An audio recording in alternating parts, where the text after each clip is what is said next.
For joining me.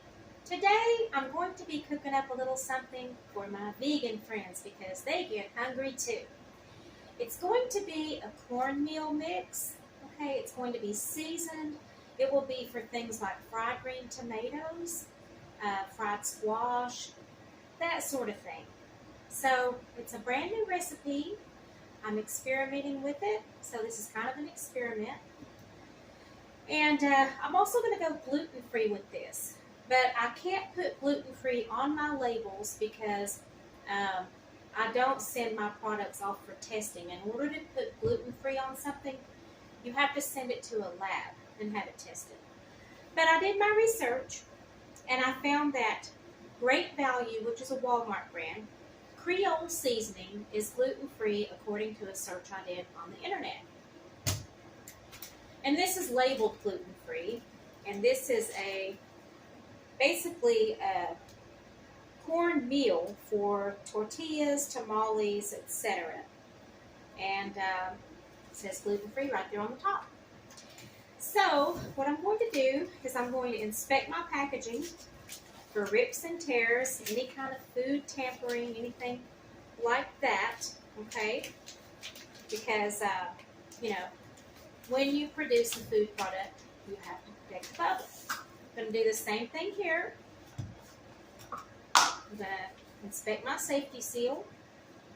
Okay, it's safety seal. I'm going to remove my safety seal very carefully. All right. And then I'm going to give the container a good shake to distribute the ingredients evenly. It smells delightful, I can tell you that. It smells really good. I checked on Tony Chachere's and it was not gluten-free. I think Slap Your Mama is gluten-free. I'm not sure, so don't quote me on that. But I'm going to use this one because the internet search said it was gluten-free. Great Value, the Walmart brand, Cajun seasoning. So when I experiment, that's exactly what I do. I experiment with recipes. Okay, so I have my big bowl here. It's stainless steel. It's free of debris. It's been washed. It's been dried with a single-use paper towel, okay, because cloth is not considered sanitary because it can attract hair and lint and whatnot, and so you don't want to be drying anything you're going to be using to mix your food, anything that's going to come into contact with your food, even your surface here. You notice I've got a stainless steel top on my cart as well. And when I spray sanitizer on it before I start, I wipe it up with a single-use paper towel. Same thing with the hands. The hands have to be dried with a single-use paper towel, all right, instead of a kitchen towel, anything made of cloth. Anyway, so this is 4 pounds. Okay, and I'm just going to pour all of it in my bowl. Okay, and then this is 1 pound, and I'm going to start. Let me shake this up some more. I'm going to start with half a pound. Okay.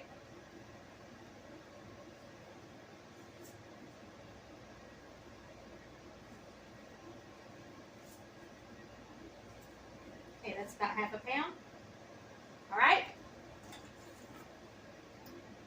Now, I'm going to mix it. And when you mix, you will need something that's stainless steel in one piece. Okay. You don't want to use anything that's plastic because plastic can chip. Also, porcelain, glass, anything like that. It needs to be restaurant grade. Anything that your food comes into contact with should be restaurant grade.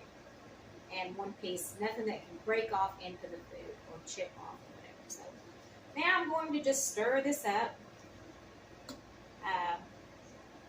I would say you could use your hands, but the problem with that is this bowl is really full, and if I used even my gloved hands, I could get the part that's not covered by the glove into the mix, and that's not sanitary.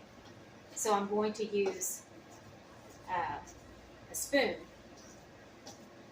instead of trying to mix with my gloved hands, because I don't want it coming into contact with my skin. Okay, another thing is I'm not wearing earrings, I'm not wearing a necklace, my hair is covered. I'm wearing a cloth apron. Cloth aprons are allowed even in commercial kitchens, but plastic aprons are better. But I'm out right now.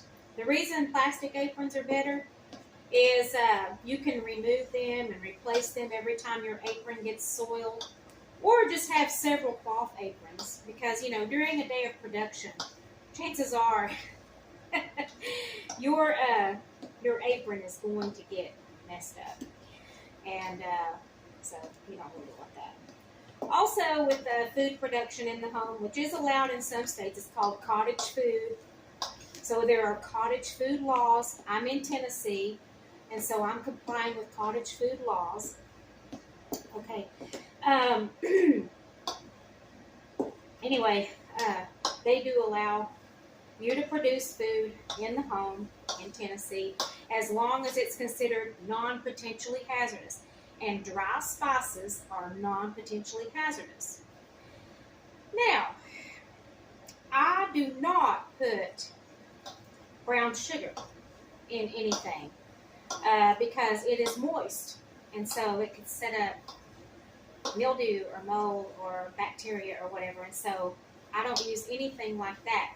Now, if I have a spice blend and I think that, you know, brown sugar might go good in the recipe, I would just put on the packaging, optional, add a tablespoon of brown sugar. That way the customer can do it, and you're not taking a chance on contaminating what's inside the package with a moist spice. Okay? So, once I have this mixed up, you can use a plastic tasting spoon, you know, or you can just use, you know, the spoon that you mixed it with, as long as you're not going to put the spoon back in there, of course.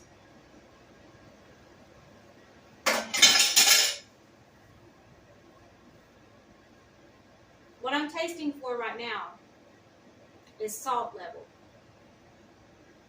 and spice level.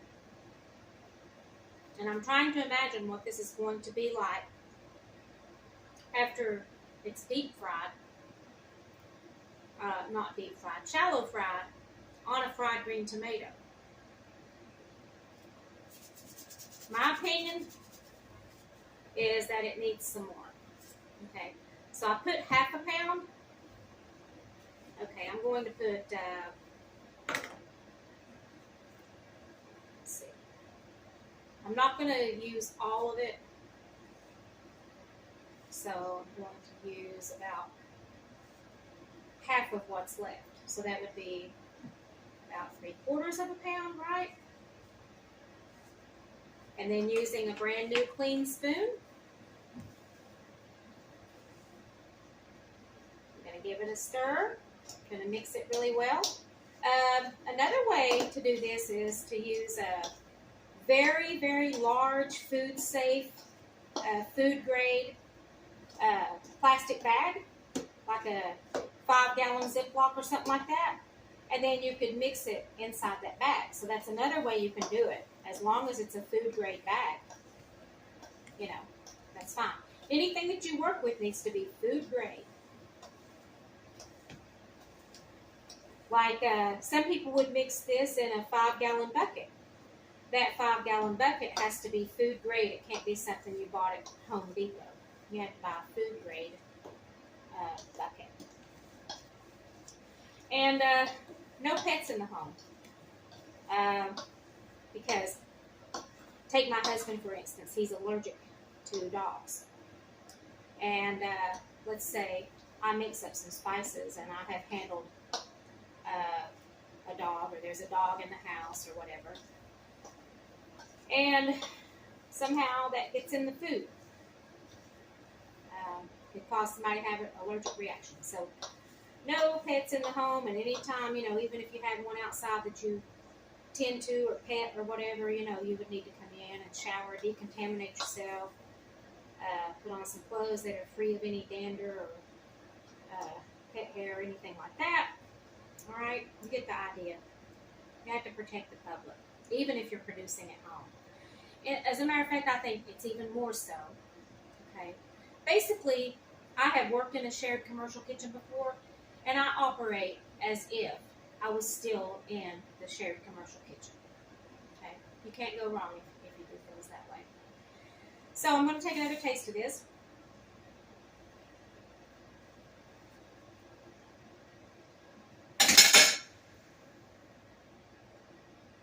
I believe that's it. I don't think I should add any more, because if I do, I think it's going to get too salty and over seasoned.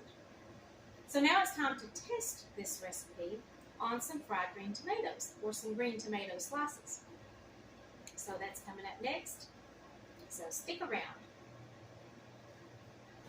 Now this particular recipe or spice blend will be portioned out in cups, because each bag that I will sell will have about 4 cups in it probably, which will do about 4 to 6 tomatoes depending on size.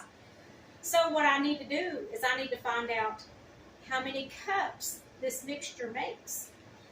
Okay, so using my stainless steel measuring cup, I'm going to start counting the cups. So that's 2, and I'll do that until I have filled my bags. So this is 10 cups, this is 6 cups, that's 16 cups altogether. Then you're going to take a tablet, a computer, whatever it is you keep records on, and you're going to write the name brand of each thing that you used to create a spice blend, once you know you're satisfied with it. Okay, you're going to mark on your bags how many cups or ounces or whatever your measuring system is going to be for that particular spice, how many you've got in each bag or box or container or whatever. And but you're going to take note of the lot number, the date, the expiration date, all of the package information, the brand name, like I said, and you're going to keep a record of that, because you're going to need that for creating your labels for your products. Okay, so now I'm going to get on with testing this recipe, and I'm testing a recipe. This doesn't have to be a restaurant grade mandolin, okay, but a fried green tomato should be no thicker than 3 nickels stacked together. So that's how thin those tomato slices have to be, okay? So I put this particular one on the second largest setting. This is all the way, and I'll just back down 1 notch for this particular mandolin. I don't know the brand of it, but anyway, just keep in mind 3 nickels stacked together. You could actually get away with 2 nickels stacked together, but they're going to be really thin and they could fall apart on you more. Okay, so I'm just going to test it right now on 1 tomato. Okay, so I sliced up 1 tomato to make fried green tomatoes in order to test this recipe. So now I'll get on with the breading process. So now I'm not dealing with any food that I'm going to be selling, and so it's okay for me to have my gloves off because I'm just testing a recipe at home. So all I need is nice, clean, freshly washed hands. So I've got this, I think it's a 12-inch blue diamond skillet. I'm a huge fan of these skillets. And I've put this much oil. See that little groove right there? So that's maybe a 1/4 inch or something like that, because I'm going to shallow fry. These are so much better shallow fried rather than deep fried, in my personal opinion. Now, if you like some extra heat, you could use some hot sauce to coat your green tomatoes. If not, you could use some oat milk or almond milk. You could also soak some flax seeds in water, okay? to make sort of a egg white texture. It would be a vegan substitute for that. It's an excellent binder. Okay, you would just have to strain the flax seeds out. You could also use that to coat your tomatoes before you roll them in the cornmeal. I've taken a cup of cornmeal here. That's probably a little too much, but I'm trying to keep my measurements even for the rest of the batch, okay? And so I removed a cup, okay? And so now I'm going to coat my fried green tomato in the almond milk, okay? Then I'm going to coat each side, okay, with the cornmeal mixture that has the Cajun seasoning in it, okay? And then I'm going to shake off the excess, and I can put it on a separate plate if I want. And I'm going to do that while the oil is heating. And I don't want to do this too much ahead of time because these will get kind of cakey and hard, and you don't want to do that. And so, like I said, you want the oil to be pretty hot when you start doing this, because you just want to be able to add them and fry them without making the cornbread mixture hard and cakey on the tomato or the zucchini or the squash or whatever it is you're going to be frying. A word about green tomatoes. You want to be sure that there's no yellow or red, that they are perfectly green, because wherever they are yellow or red, they are softer and they're going to fall apart more on you. I'm not saying they won't taste good, but it'll be a texture issue, so make sure they are firm and green through and through for the best result. Oh, some of you may be wondering about my apron, which says margarine is blasphemy. There are some very good recipes for vegan butter substitute that are healthier for you than margarine. And so, I encourage you to check those out on YouTube. There are just healthier fats that can be combined and used to make a butter substitute, and they are delicious. I will put a link to a recipe for one of the vegan butters that I love. Okay, I personally just think it's outstanding and actually, in my opinion, better than butter. So I'll put a link below for that. So a note about aprons and gloves while this oil is heating. If you're wearing an apron and you're producing food, you have to remove the apron whenever you go to the bathroom, hang it on a hook or whatever. And then when you come back out, you can put your apron back on. Doesn't matter if it's a cloth apron or a plastic apron, the rules are the same. You never take an apron to the bathroom. And anytime you change tasks, let's say you're wearing gloves and you're producing food, but you have to wash dishes, or you have to pick something up off the floor, or you have to handle a pen and paper and write something, or you handle your cell phone or your computer or something like that, your hands have to be washed and fresh gloves have to be put on before you return to handling food products. So those are just some sanitation measures that would be required in a commercial kitchen. And like I said, if you're going to produce food, even at home, you want to be as if you were in a commercial kitchen in order to produce the best and most sanitary product for your customers.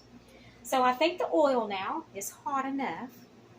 Okay, so I'm going to start frying my tomatoes.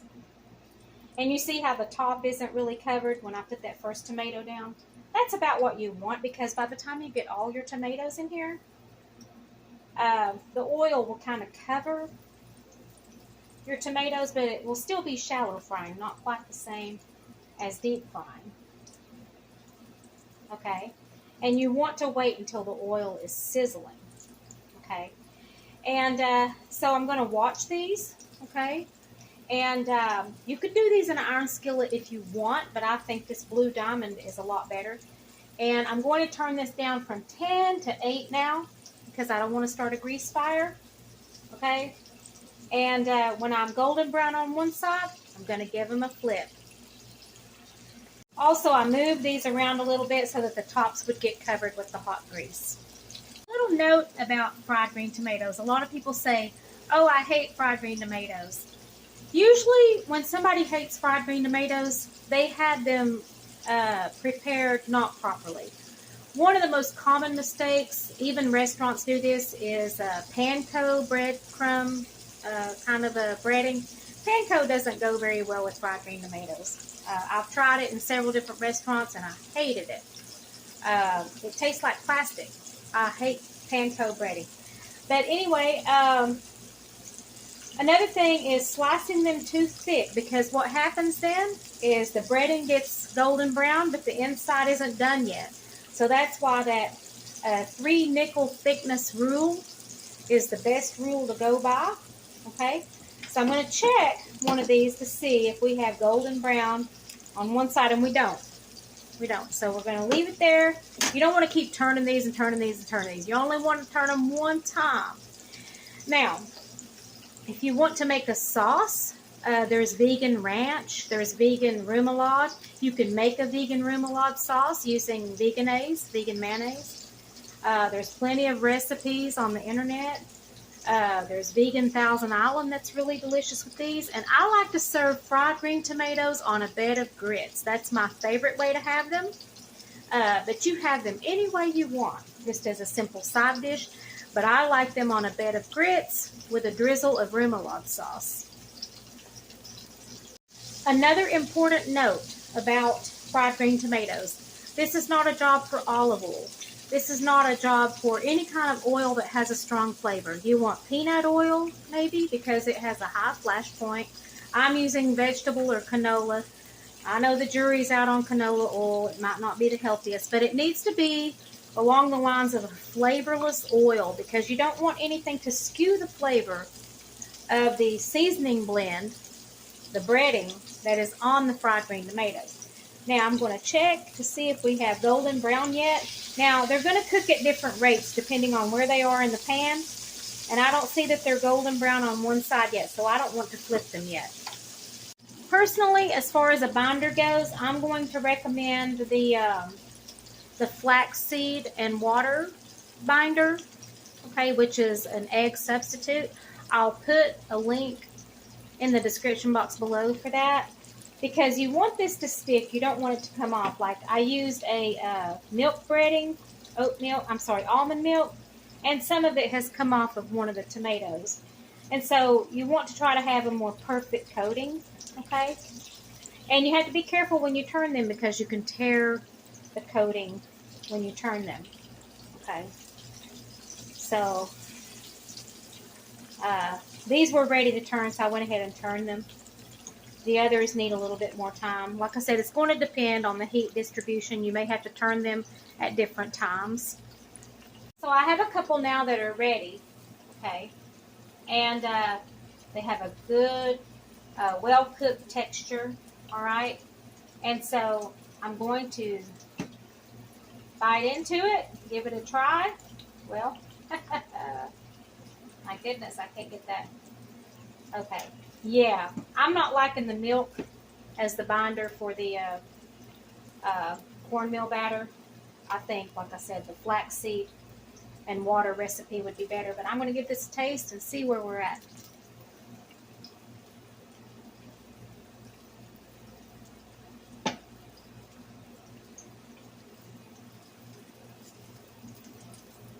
It's perfect.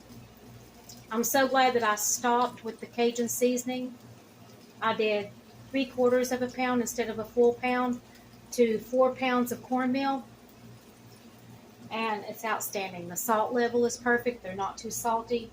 That's a big mistake that people make with fried green tomatoes as well, making them too salty. But as you can see here, the milk batter did not keep all of the cornmeal on the tomatoes. You can see some cornmeal in the pan, quite a bit of it. So that's what recipe testing is all about. And so you have to take some risks if you're going to have a spice business, okay? You have to be prepared to throw some things away. You're going to throw away some spices. You're going to ruin some batches. You're going to ruin some food. But that's what it's all about. Mistakes are what makes things perfect in the end. Okay, this one got a little overdone. All right, these are almost perfect. Almost. But this is delicious. Even though the breading isn't perfectly sticking, the flavor is outstanding. Wow. Oh my goodness. I've outdone myself. One final note, you're going to have to probably strain your oil or just pour out the old and add new oil between each batch because you're going to have cornmeal in the bottom. And every time you try to fry a batch, you know, your oil could burn. So keep that in mind. You're going to have to change the oil, wipe the pan clean between batches. So there you have it. All of my fried green tomatoes here are golden brown. It's time to plate them up. Like I said, I'm going to have them on a bed of grits with some remoulade sauce. I really appreciate you watching. If you have any questions, drop them below. Have a wonderful day, and thank you very much.